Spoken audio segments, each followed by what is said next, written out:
Hi everyone, this is Dr. Balaji. Today I am going to discuss the important answers for the questions which I asked.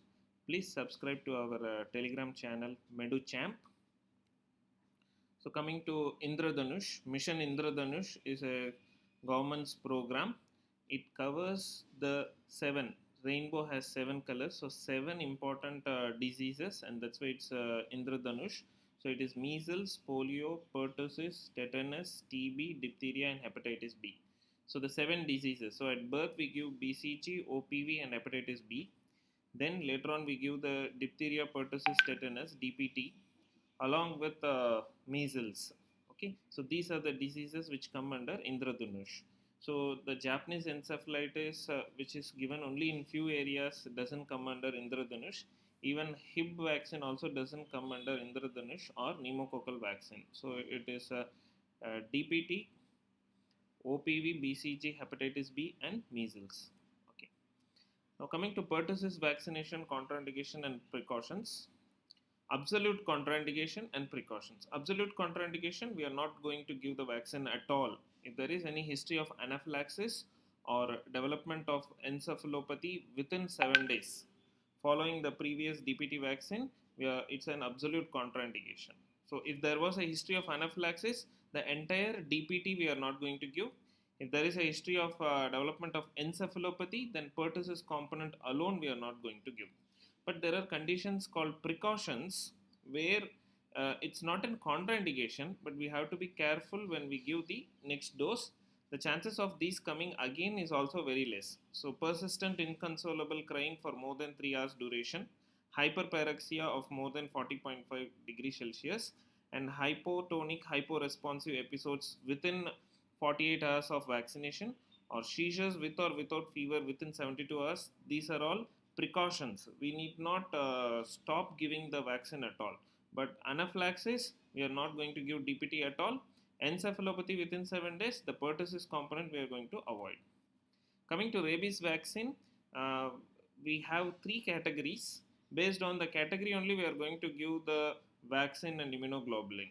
If the pet dog is vaccinated or not vaccinated, it doesn't matter.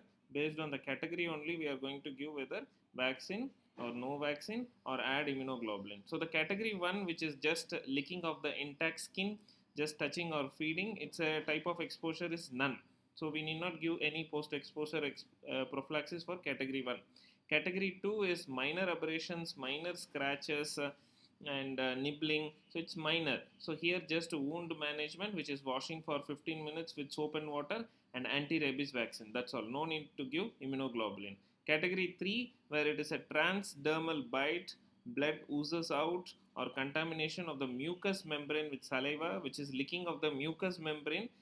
So it's a deep wound, multiple transdermal bites, and blood comes out, and contamination of the mucous membrane with the saliva. These are considered as severe category, category 3. So wound management plus rabies immunoglobulin plus anti-rabies vaccine. And if you bites from unidentifiable animal, we are going to classify it as category 3. If bats are the cause for the injury, then again category 3. So when you don't know the pet animal, take it as category 3. Okay. So how we are going to give pre-exposure prophylaxis, which is suppose he is a veterinarian, he is exposed to the risk. Pre-exposure prophylaxis 0, 7 days, 2 doses has to be given. Post-exposure prophylaxis after the bite. So it's a standard 4 dose regimen, 0, 3, 7, 14, and 28 days intramuscular.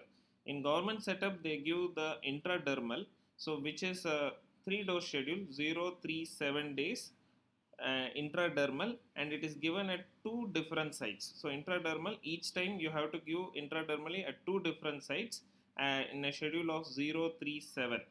So intramuscular, it is a 4 day schedule, 4 dose schedule, 0, 3, 7, 14, 28. And here it is intradermal, it is a 3 dose schedule given two places, each time given at two places, 0, 3, and 7. If you have vaccinated already previously, then we need to give only 2 doses at 0 and 3. Suppose the patient has got a pre-exposure prophylaxis before, again a dog bites, so we need to give only 2 doses, 0 and 3. and no need for any immunoglobulin if prior vaccination has been already given. Just give the 2 doses of 0 and 3. And in category 3, we are going to give immunoglobulin. Immunoglobulin, human rabies immunoglobulin, it is 20 units per kilogram. Equine rabies immunoglobulin, it is 40 units per kilogram. Previously, they used to have say that half should be infiltrated around the wound and half is given intramuscularly. Now, no intramuscular. Every immunoglobulin has to be infiltrated around the wound.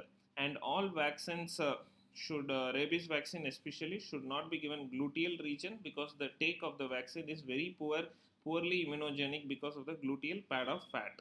And start the vaccination any time of presentation. Do not wait. So if the patient comes even after 2 months or 3 months of a dog bite, start giving vaccination. Okay. And H influenza vaccination.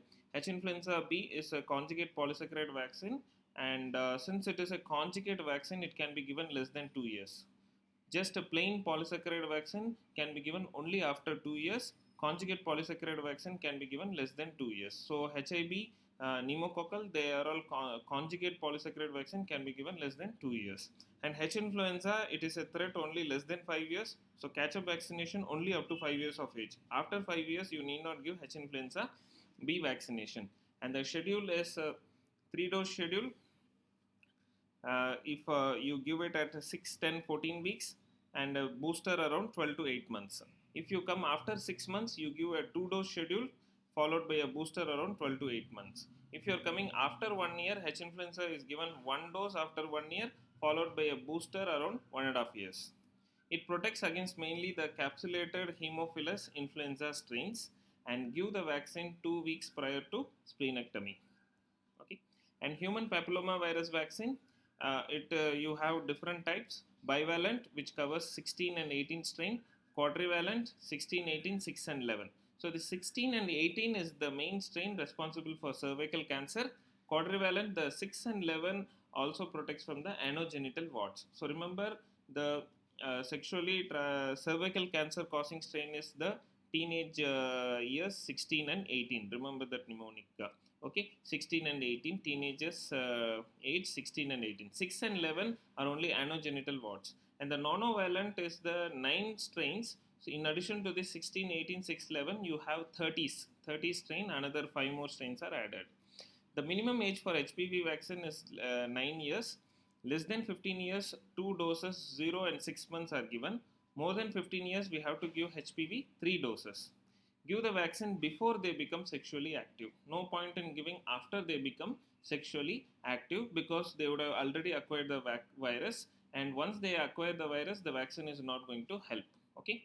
And currently HPV vaccine is recommended in India for only girls, where in foreign countries boys you have a recommendation, but in India the recommendation for HPV is only for girls. Thank you. So stay tuned to our MeduChamp Telegram channel for more questions. Thank you very much.